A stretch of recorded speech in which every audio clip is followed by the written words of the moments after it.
안녕하세요. 조성태 박사의 생긴 대로 건강톡톡 아나운서 김민영입니다. 자연의 환경 파괴 문제, 이제는 어느 한 나라의 문제가 아닙니다. 전 세계적으로 자연 파괴로 인한 문제들이 그 심각성을 드러내고 있는데요. 자연 훼손, 환경 파괴 등으로 인한 문제는 사람의 건강에도 많은 영향을 끼치고 있습니다. 그 가운데 오염된 환경으로 인한 피부 고민, 갖가지 증상들과 질환들이 나타나고 있다고 하죠. 오늘은 피부 질환 가운데 하나에 대해서 제대로 알아보겠습니다. 자, 생긴 대로 건강톡톡, 오늘 첫 번째로 밤에 심한 두드러기라는 주제로 함께 할 텐데요. 낮도 아닌 밤에 심한 두드러기, 많이들 궁금하실 것 같아요. 궁금증 해소해 주실 조성태 한의학 박사님을 이 자리로 모시겠습니다. 어서 오세요.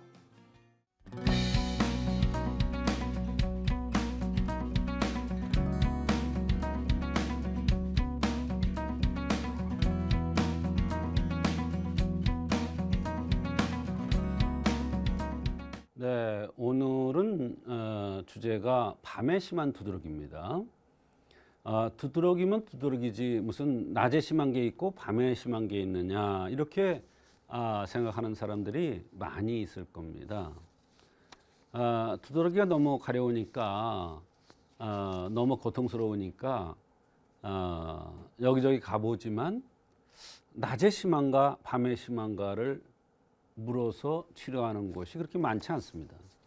그러나 두드러기가 낮에 심한 것과 밤에 심한 것은 그 원인이 전혀 다릅니다.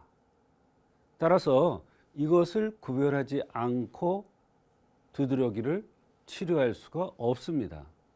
물론 임시로 증상을 가라앉힐 수는 있겠죠. 그러나 근본 원인 치료를 하려면 우선 낮에 두드러기가 심하냐, 밤에 그러니까 오후서부터 저녁 늦게 밤으로 점점 더 심하냐에 따라서 원인과 치료법이 다르다 이런 얘기예요. 두드러기라는 것은 식중독, 알레르기 반응이 일어날 때 나타나는 증상 중에 하나죠. 두드러기도 증상이 아주 다양하게 나타납니다. 양상이 어떤 거는 팔다리만 나는 게 있고 어떤 것은 몸통과 팔다리에 같이 나타나는 게 있고 다 다릅니다. 얼굴에만 심하게 나는 게 있고 입술 있는데 이렇게 부르트는 이런 것도 있고 여러 가지 종류가 있습니다. 한의학에서는 은진, 단독, 내상발반 이런 게 다 한의학적인 병명입니다. 내상발반 등의 병증과 관련해서 두드러기가 나타나는데 내상, 학질, 온독이 있을 경우에 나타나는 증상 중에 하나입니다. 이 내상이라는 얘기가 나오는데요. 이건 뭐냐면 음식이라든지 이렇게 소화장애에 의한 겁니다. 먹는 거. 학질이라는 것은 해학이라고 한의학에서는 얘기를 하는데요. 이것은 열이 났다 추웠다 하는 이런 현상에 의해서 두드러기가 나는 것입니다. 그다음에 온독이라는 게 있고요. 여기 내상발반이라고 얘기를 했잖아요. 이 내상발반도 바로 내상에 의해서 내상의 어떤 먹는 것이라든지 음식에 의해서 발진이 나타나는 현상을 얘기하는 것입니다. 이와 같이 두드러기는 한의학에서 여러 가지 원인에 의해서 이거 각각에 따라서 다 치료법이 다르고 양상이 달라요. 그런데 일반적으로 두드러기 그러면 그냥 알레르기라는 얘기를 하죠. 알레르기에 의한 두드러기다. 이 얘기는 무슨 뜻이냐? 원인을 잘 모르겠다. 이런 뜻입니다. 그러니까 어때요? 그냥 알레르기 반응만 가라앉혀주는 약을 쓰니까 10년이 됐는데도 같은 약을 계속 반복해서 먹고 있어요. 증상만 나타날 때.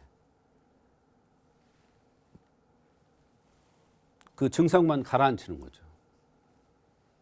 한의학에서는 두드러기뿐만 아니라 여러 가지 병들을 치료할 때 그 원인을 찾아낼 때 낮에 심하냐 밤에 심하냐에 따라서 원인을 다르게 보고 따라서 치료법도 다릅니다. 두드러기도 예외는 아닙니다. 그래서 오늘 제목을 밤에 심한 두드러기 이렇게 제목을 정한 것입니다. 밤에 심한 두드러기는 한의학적으로 볼 때 밤이라는 것은 기혈 중에서 혈병에 속하죠. 기병이라는 게 있고 혈병이라는 게 있는데 그 중에서 혈병이 바로 밤에 심한 게 특징입니다. 밤에 심한 두드러기가 나는 경우는 대개 어혈에 의한 거예요. 어혈이라는 게 뭐냐?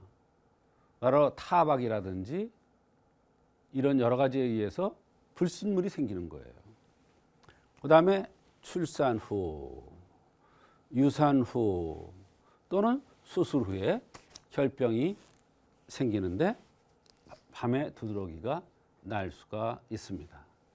이 각각에 따라서 정말로 요 출산 후를 보고 치료를 해야 두드러기가 나는 경우가 있고 유산 후를 치료해야 두드러기가 나는 게 있고 수술 후에 그 후유증을 치료하는 그런 치료를 해야 두드러기가 나는 게 있어요.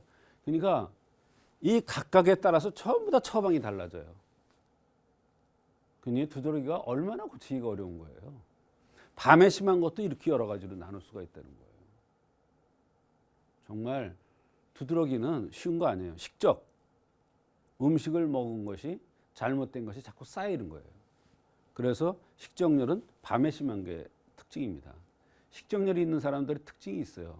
자면서 배를 까고 잡니다. 왜? 거기서 열이 나기 때문에. 대개 어떤 사람이 그럴까요? 백고래가 큰 사람이 그렇습니다. 백고래가 큰 사람이 옷을 위로 제치고 코를 드르렁드르렁 고르면서 얼굴에서는 땀을 비직비직 흘리면서 잠을 잡니다. 그건 식적이 많은 사람이에요. 그런 사람들이 대개 식정열에 의해서 밤에 두드러기가 나는 경우가 있습니다. 이런 사람을 보면 대개 요 어제혈 여기가요 도톰해요. 여기가. 그리고 이 손을 만져보면요 손이 굉장히 도톰하고요. 이 수장 손바닥 이 손바닥 있죠? 여기가 빨간 게 특징이에요. 그 식적열에 의한 것은 밤에 더 심한 게 특징입니다. 또 오후에 피곤해요.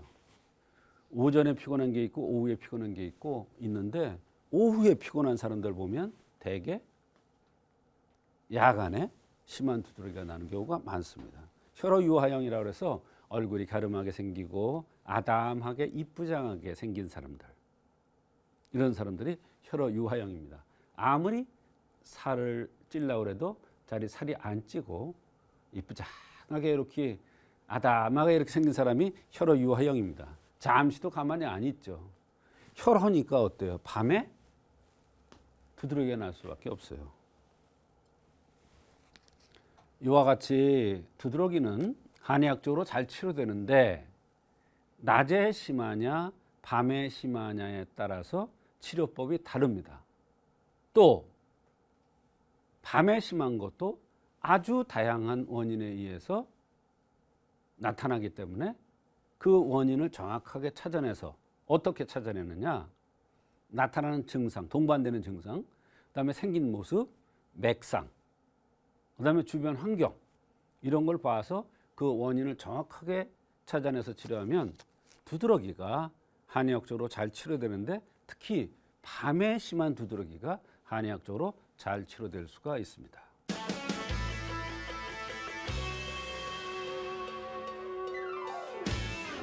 오늘 시간 첫 번째로 밤에 심한 두드러기에 대한 주제로 함께 강의해봤습니다. 이번에는 실제 치료 사례를 통해 더욱더 자세히 알아볼 텐데요. 박사님, 어떤 환자분께서 내원을 하셨나요? 네, 28세 직장 여성인데 두드러기가 굉장히 심해서 고통을 받고 있다고 하면서 내원했습니다. 그래서 문진하는 가운데 이 두드러기가 낮에는 그냥 견딜만 한데 밤이 되면 몹시 심하다고 그러면서 고통을 호소했습니다. 키가 169에 50kg 정도로 아주 단단하게 생긴 그런 여성입니다. 겉으로 볼 때는. 근데 코가 길고 크며 콧등에 살이 하나도 없는 여성입니다. 여성이 콧등에 살이 없다는 것은 혈과 관련돼서 병이 올 가능성이 많다는 것을 얘기해 주고 있습니다. 목체형으로 생겼으며 관골이 약간 나온 그런 여성입니다. 여성치고는 털이 많아서 제모를 많이 했더라고요. 이 정도면 음혈이 부족돼서 여러 가지 병이 올 수 있는 여성이라는 것을 알 수가 있습니다. 말하자면 피가 부족돼서 밤에 두드러기가 생겼구나 하는 것을 생각할 수 있습니다. 더군다나 이 여성은 맥을 보니 72, 74로 소장에 떨어졌는데 이 소장은 담에 속하기 때문에 역시 음혈과 관련된 병이 올 것이라는 것을 얘기해 주는 것입니다. 그래서 음혈을 돋궈주는 한약을 투여했는데 차츰차츰 고통스러운 게 덜하다고 그러면서 아주 감사한 적이 있습니다. 네, 박사님께서 생긴 모습을 토대로 제대로 진단을 해주신 것 같은데요. 이 여성분은 어떤 증상들이 있었나요? 네, 두드러기 말고도 아주 여러 가지 증상들이 동반됐었습니다. 우리가 병을 치료할 때는 두드러기를 치료하더라도 동반되는 그 증상들이 굉장히 중요합니다. 이 여성은 두드러기가 얼굴의 우측 눈 아래로부터 시작을 했다고 했습니다. 우측 눈 아래라는 것은 이 눈이라는 것은 혈과 연관된다는 것을 알 수 있습니다. 여름에 시작됐는데요.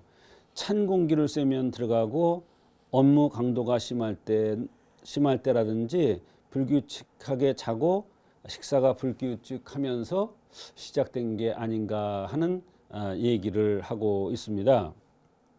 늦은 오후에 시작해서 밤에 더욱 괴롭고 두드러기가 심해진다고 했습니다.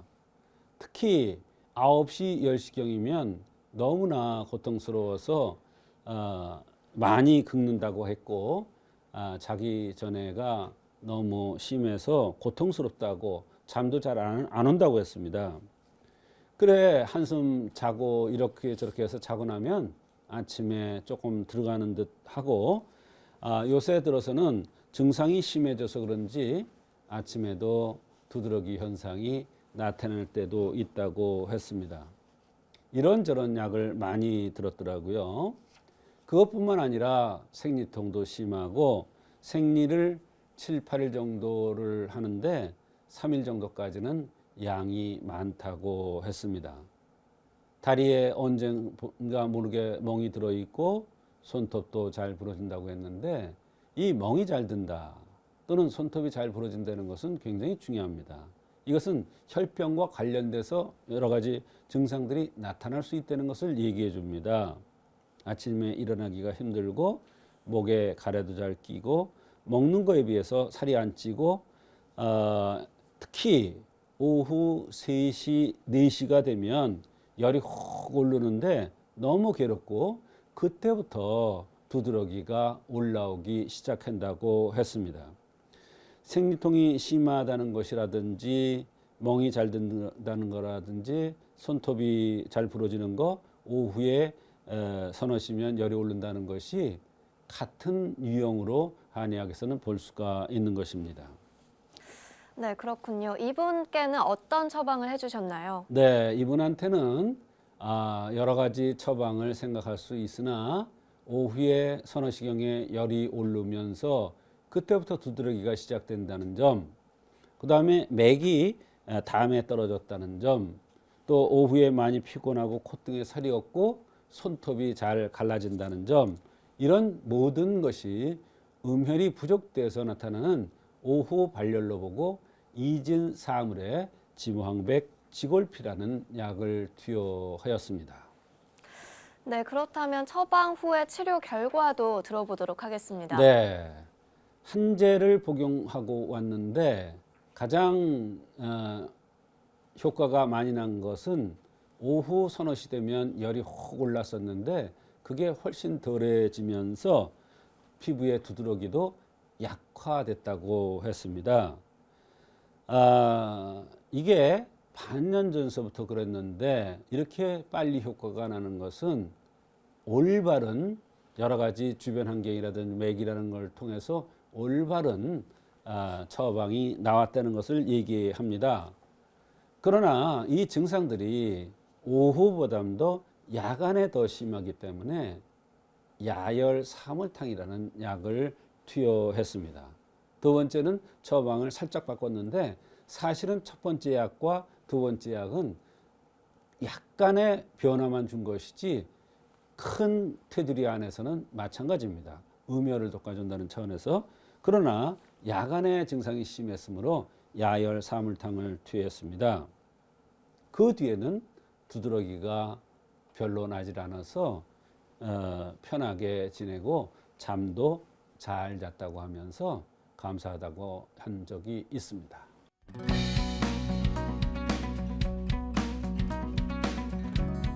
두 번째 주제는 어린이 옆구리 통증입니다. 옆구리 통증이면 통증이지 왜 어린이라는 것을 붙였느냐. 어린아이들이요, 옆구리 아프다는 아이들 많습니다. 그런데 그 원인을 아무리 찾으려고 해도 원인이 찾아지질 않습니다. 그래, 부모들이 얼마나 안타까울까요? 애는 자꾸 여기 아프다고 그러죠. 여기 뭐가 벌레 기어가는 것 같다고 그러죠. 이 안에 뭐가 있는 것 같다고 그러죠. 이거 큰 병 아닐까? 우리 애가. 왜 애들만 많이 낳았습니까? 큰일 났어요. 자꾸 옆구리 아프다고 그러는 거예요. 이게 심해지면 숨이 안 쉬어져요. 근데 어린이 옆구리의 통증과 어르신의 옆구리의 통증은 다릅니다. 성인들의 옆구리의 통증은 달라요. 어린애들의 옆구리 통증은 선천적인 요소가 많고요. 어르신들의 통증은 스트레스에 의한 것이 대단히 많습니다. 또 그 밖에도 여러 가지가 있는데요. 우선 옆구리라는 것은 한의학에서 어떠한 관점에서 봐야 되느냐. 옆구리는 앞과 뒤를 연결하는 곳이에요. 굉장히 중요하죠. 옷도 보면 옆구리에 재봉선이 있는데 이게 굉장히 중요합니다. 천지를 연결해 주는 곳이에요. 측면이. 하늘과 땅을 연결해 주는 곳이에요.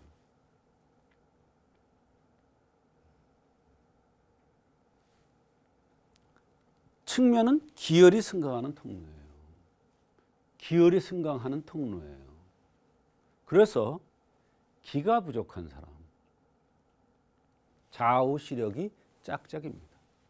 때에 따라서는 좌우 승강하는 이런 도로이기 때문에 감각이 반쪽만 이상화되는 사람이 있습니다. 반쪽만 절이 되는 사람이 있습니다. 반쪽만 아프다는 사람이 있습니다. 이것은 기혈에 승강하는 도로가 나쁜 겁니다. 땀을 흘리는데 보니까 딱 반쪽만 나요. 그것은 바로 측면이 나쁜 겁니다. 이 측면이라는 것은 굉장히 중요합니다. 한의학 관점에서. 쓸개담과 연관되는데요. 쓸개담. 이 담이라는 것은 오장육부의 연결고리입니다. 굉장히 중요합니다. 한의학에서는. 그래서 옆구리가 아프다. 권투 선수들이 옆구리를 가격을 합니다. 그거는 뭐냐? 옆구리가 굉장히 급소가 있고 중요한 곳이기 때문에 그 옆구리를 가격을 하는 거예요. 근데 그 옆구리 맞고 그 힘이 좋은 사람들이 쓰러지더라고요. 중환자들, 노인들 옆구리 통증에 굉장히 중요하게 생각을 해야 됩니다. 우습게 보면 안 돼요. 중환자, 오랫동안 큰 병을 앓는 사람이 옆구리가 아프다. 긴장해야 됩니다.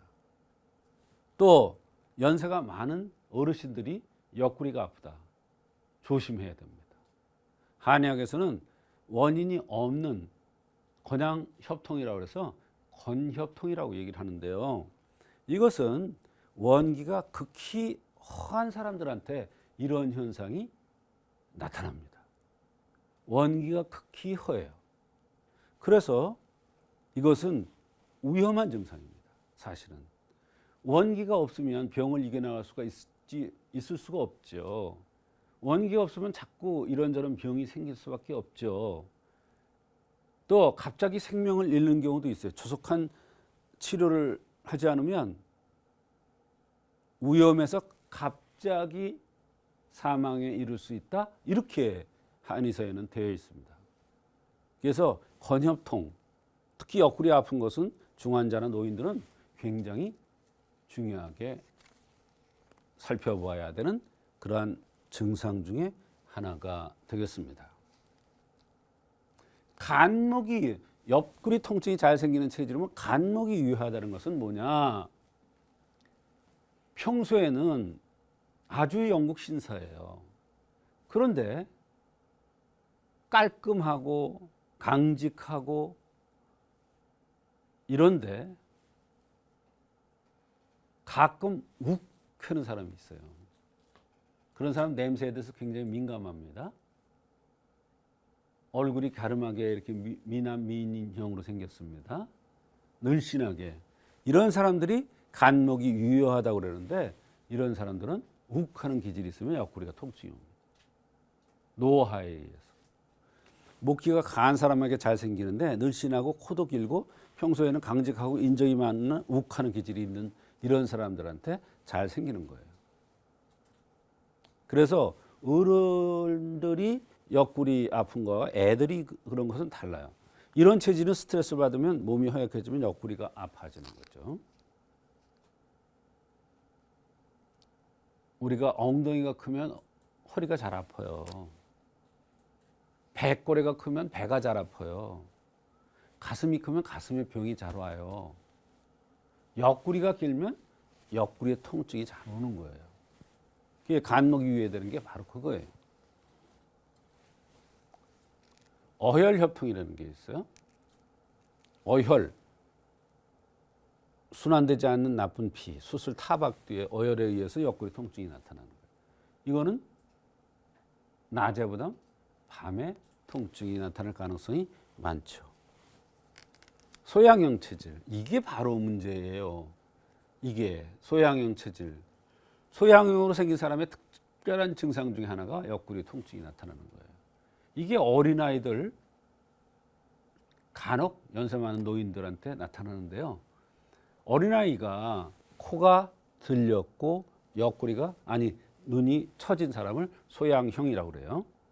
코가 내려먹고 눈꼬리가 들린 사람은 소음형이라고 그래요. 이건 소음인 체질이 소양인 체질이 아니야. 형이야, 형. 소양형. 소양형이라는 것은 코가 짧으면서 들렸어. 그다음에 눈꼬리가 처졌어. 어린아이들은 바로 생긴 대로 병이 온다는 차원에서 봐야 돼. 그래서 이렇게 생긴 사람들이 옆구리가 아프다 그러면 이 소양병에 의해서 오는 거기 때문에 소양형의 특징적인 것을 치료해 줘야 돼요. 산증에 의한 옆구리 통증이 있어요. 산증이라는 것은 담음, 식적, 어혈에 의해서 오는 건데 아랫배 옆구리, 허리가 아파요. 그때 옆구리만 아프다는 사람도 있어요.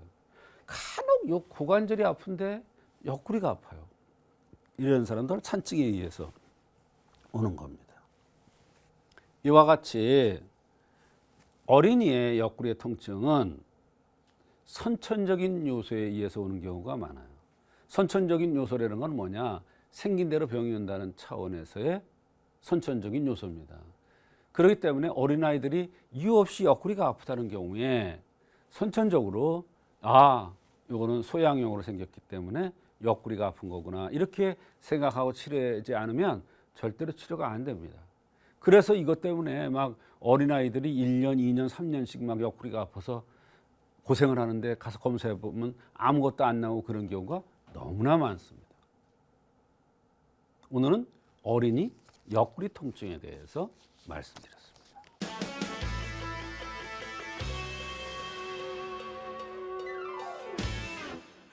오늘의 두 번째 주제였죠. 어린이 옆구리 통증에 대한 박사님의 강의 함께 하셨습니다. 옆구리 통증도 굉장히 다양한 원인에 의해서 발생한다는 거 오늘 강의를 통해서 알게 됐는데요. 네. 이번에는 실제 치료 사례를 통해서 좀 더 깊숙이 알아보도록 하겠습니다. 그렇습니다. 박사님, 사례 소개해 주시죠. 네, 방금 말씀하신 대로 제가 강의한 대로 옆구리의 통증도 사실은 굉장히 다양하기 때문에 그 원인을 찾아내기가 쉽지가 않습니다. 한 번은 7살 먹은 남자 어린이가 부모님과 함께 지방에서 내원을 했습니다. 애가 어느 날부터 옆구리가 자꾸 아프다고 그러면서 짜증을 부리는데 도대체 이런저런 치료를 해도 안 되고 검사를 해도 안 되고 치료법이 없으니 한방으로 치료되느냐 하면서 내원하였던 것입니다. 그런데 한의학에는 이런 이론이 있습니다. 어린아이들은 큰 병이 있는 것이 아니라 생긴 대로 병이 온다는 차원에서 생긴 모습의 흠에 의해서 병의 원인을 찾으면 쉽다는 한의학의 원칙에 따라서 이 어린이를 살펴보았습니다. 어린이는 소양형으로 생겼습니다. 말하자면 코가 들리고 눈꼬리가 처진 소양형인데 이 소양형의 특징적인 증상 중에 바로 옆구리 통증이 나타나는데 그 소양형으로 생긴 흠에 의해서 몸이 약해지고 그것에 의해서 옆구리에 통증이 왔다고 생각되어 소시오탕을 투여했는데 이 약을 먹고 나서부터 차츰차츰 옆구리의 통증이 줄어들더니 감쪽같이 치료됐다고 하면서 건강하게 잘 지내고 있다는 연락을 받아서 아주 정말 참으로 신기한 그런 적이 있었습니다. 네, 이 어린이 소양형이라고 박사님께서 진단을 해주셨는데요. 소양형이라는 체질 좀 더 구체적으로 얘기를 해주시죠. 네. 물론 이제 체질을 볼 때 소양형이라는 것은 어르신들도 소양으로 생겼으면 그 소양형의 그 병이 나타납니다. 근데 특히 어린아이들은 큰 병이 있는 게 아닙니다. 어린아이들은 생긴 대로 병이 온다는 차원에서 생긴 모습의 흠으로 잠깐 병이 드러나지 불편함이 드러나지 큰 병이 있는 것이 아니라는 차원에서의 생각을 했습니다. 생긴 대로 병이 온다는 차원에서 볼 때 생긴 모습이 병의 원인을 찾아내는데 가장 중요한 방법이라고 생각해서 병의 원인을 찾았던 것입니다. 이 어린이도 마찬가지로 소양형으로 생겼는데 우리가 소양형, 소음형, 태양형, 태음형, 고름형, 양명형 이렇게 6가지 형으로 나눌 수가 있습니다. 그런데 소양형이라는 것은 코가 들리고 눈꼬리가 처진 형입니다. 이런 형들은 남성인데도 여성 같은 기질이 있는 사람들이 소양형으로 생긴 사람들입니다. 만약에 여성이 왔는데 소음형으로 생겼으면 여성인데 남자의 기질이 있는 여성입니다. 이 애는 남자인데도 코가 짧고 눈꼬리가 처진 소양형으로 생겼으니까 자상하고 꼼꼼하고 착실하다 이렇게 얘기를 하니까 엄마가 깜짝 놀라면서 그렇다는 거예요. 애가 몹시 착한데 왜 옆구리가 아픈지 모르겠다고 하면서 불편함을 호소했는데요. 이렇게 코가 들리고 눈꼬리가 처진 형은 담경이라는 건 측면을 얘기하는데요. 측면으로 병이 오기 쉬운 것입니다. 그래서 이 어린이도 옆구리에 불편함이 나타났던 것이고 이런 범주에서 생각을 해야 이 병을 치료할 수가 있는 것입니다. 그리고 이 어린이는 눈도 크면서 눈밑이 다크서클로 다크서클이 있었고요. 소양형으로 생겼으며 눈도 크고 담경에 문제가 있는 것이기 때문에 소시오탕을 생각을 했던 것입니다. 네, 이 어린이는 또 어떤 불편한 증상을 호소했나요? 네, 아까 옆구리가 아프다고 그랬죠? 이것뿐만 아니라 이렇게 표현을 해요. 옆구리가 어느 날은 벌레가 기어가는 것 같아. 그래서 자꾸 이렇게 하면서 옷을 올려보기도 하고 이랬다는 것입니다. 또는 어느 날은 결리는 것 같기도 하다. 또는 속 안으로 뭐가 뻗질리는 것 같아. 그래서 하도 이상해서 그 하루 이틀이 아니라 매일 그러니까 가서 검사를 했는데 아무것도 나오질 않고 치료법이 없다고 하면서 정신적인 요소일 수 있으니까 이러면서 얘기를 해서 바로 한방 치료를 받으러 온 것입니다. 아이는 계속 아프다고 그러고 병원에서는 별 치료 방법이 없다고 그러니까 너무나 부모들은 힘들었겠죠. 차라리 내가 아픈 게 낫지.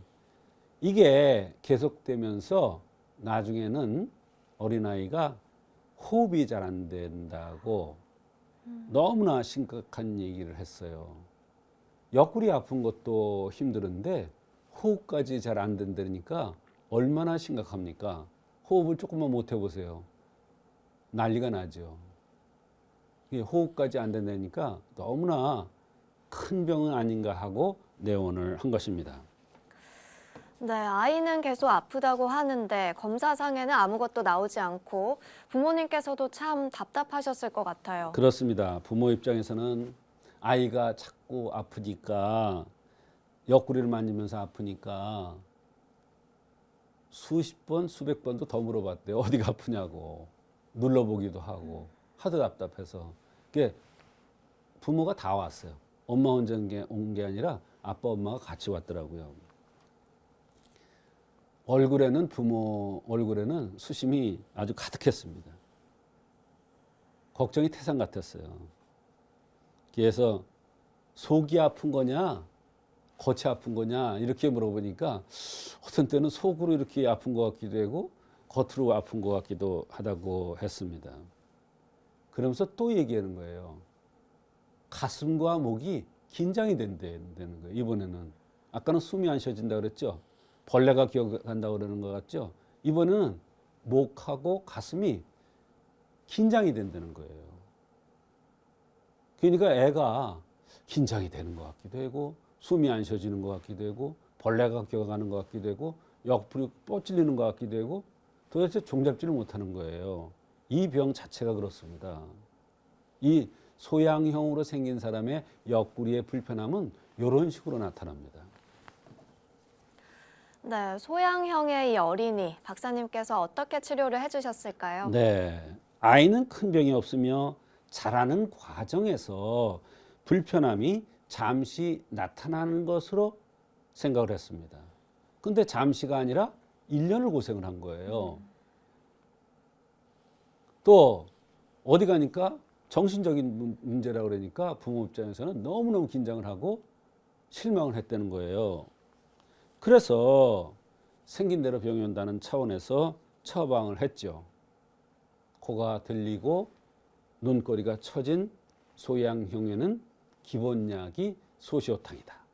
이 소시오탕은 특징이 흉역고만이라는 게 있습니다. 그것이 아이가 얘기하는 벌레가 기어가는 것 같기도 하고 흉역고만이라고 그러거든요. 옆구리가 뻗질리는 것 같기도 하고 이 흉역고만이라는 건 이게 나타나면서 옆구리가 아프고 여기 가슴까지 위로 올라가요. 그러니까 여기가 막히는 듯한 이런 얘기를 한 거예요. 정확하게 애는 얘기를 했는데 어른들이 못 알아들은 것이죠. 그래서 소양형의 기본형인 소시오탕을 선방해서 투여한 것입니다. 결과가 너무나 좋았는데요. 1년이나 고생한 겨우라서 기억에 확실히 남는 그런 악이었고 이 어린이는 사실은 너무나 좋은 효과가 있었기 때문에 부모와 아기의 동의를 얻어서 동영상 촬영까지 해놓은 그런 경우입니다. 그래서 어린아이들, 여기서 중요한 교훈은 뭐냐? 어린아이들은 큰 병이 있는 것이 아니다. 어린아이들은 생긴 대로 병이 온다는 차원에서 그런 관점에서 생각을 해 들어가야 병을 해결할 수 있다는 그런 교훈을 얻은 아주 좋은 사례였던 것입니다. 네, 어린이 옆구리 통증에 대한 치료 사례 함께 알아봤습니다. 1년 넘게 옆구리 통증으로 고생했던 우리 아이, 그리고 부모님, 얼마나 고생이 많으셨겠어요. 그래도 한방 치료를 통해서 나아졌다니 참 다행입니다. 혹시나 우리 아이가 옆구리 통증이 하고 좀 걱정이 되신다면 한방 치료 꼭 받아보시길 바라겠습니다.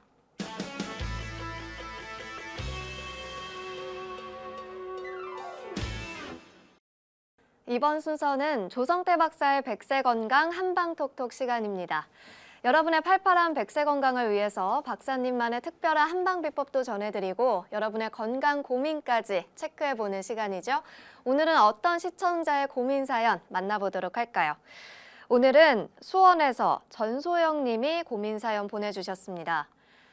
안녕하세요. 저는 남편 건강 문제를 상담하고 싶어서 사연을 남겨봅니다. 남편은 과민성 대장증후군 증상이 좀 심해요. 복통도 잦고 설사도 심하다고 하는데 문제는 생활에도 많은 불편을 준다는 겁니다. 평소 남편은요, 지하철로 출퇴근을 하는데요. 오죽하면 거의 모든 지하철역의 화장실 위치를 외워두고 있을 정도죠. 언제 갑자기 급한 소식이 올지 모르니까요. 약도 처방받아서 몇 번 먹어봤는데 큰 효과는 없었어요. 이런 남편이 많이 안쓰럽습니다. 남편은 174cm의 키에 67kg으로 보기에 보통 체격인데요. 이런 증상 한 번에 고쳐질 수 있을까요? 제발 고쳐주고 싶습니다, 박사님. 네, 모든 역의 지하철, 화장실까지 다 외울 정도로 고생이 그러니까. 심하신데요. 네. 아내분 소원대로 고쳐질 수 있을까요? 네. 부인이 상당히 남편 걱정이 돼서 전화를 한 겁니다. 말하자면 가다가 똥 쌀 것 같으니까 화장실 다 알아놓은 거예요. 그리고 사실은 대변을 참지 못한다. 설사를 할 것 같다. 방귀 뀌면 대변이 나올 것 같다.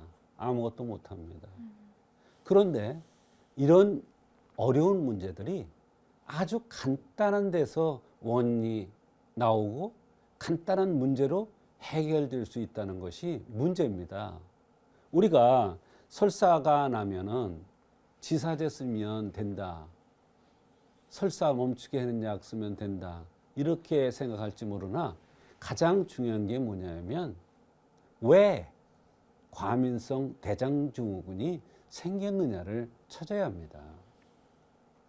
입술이 두툼하게 생기고 볼따귀가 통통하고 배가 나온 사람이라면 저녁을 가볍게 드는 노력을 해야 됩니다.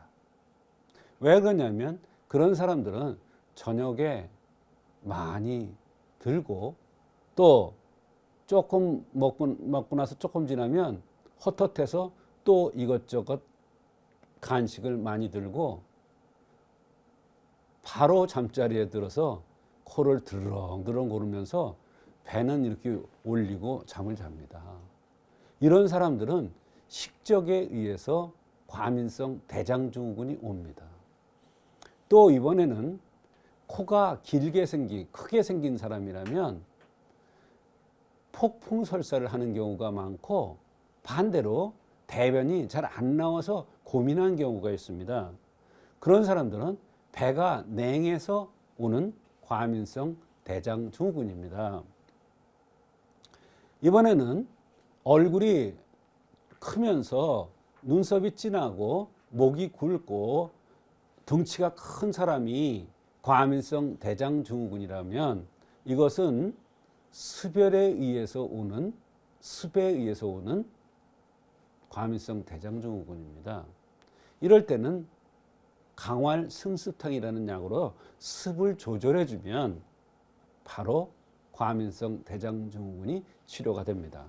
이와 같이 같은 병명은 과민성 대장증후군이라도 생긴 모습이나 원인에 따라서 생활의 법도가 다르고 우선 생활의 법도를 고친 다음에 약을 써야 근본적으로 과민성 대장증후군이 한의학적으로 잘 치료될 수가 있습니다. 우선적으로는 저녁 식사를 적게 하는 것이 굉장히 중요하겠습니다. 네, 사연 주신 전소영님 오늘 상담 도움되셨길 바라겠습니다. 오늘도 좋은 말씀 나눠주신 박사님과 인사 나누도록 하겠습니다. 박사님 고맙습니다. 조성태 박사의 생긴 대로 건강톡톡. 오늘은 밤에 심한 두드러기와 어린이 옆구리 통증에 대해서 알아봤습니다. 팔팔한 100세 건강을 위한 여러분의 확실한 선택, 생긴 대로 건강톡톡은 다음 주 더 건강한 이야기들로 찾아뵙도록 하겠습니다. 함께해 주신 여러분 고맙습니다. 고생하셨습니다.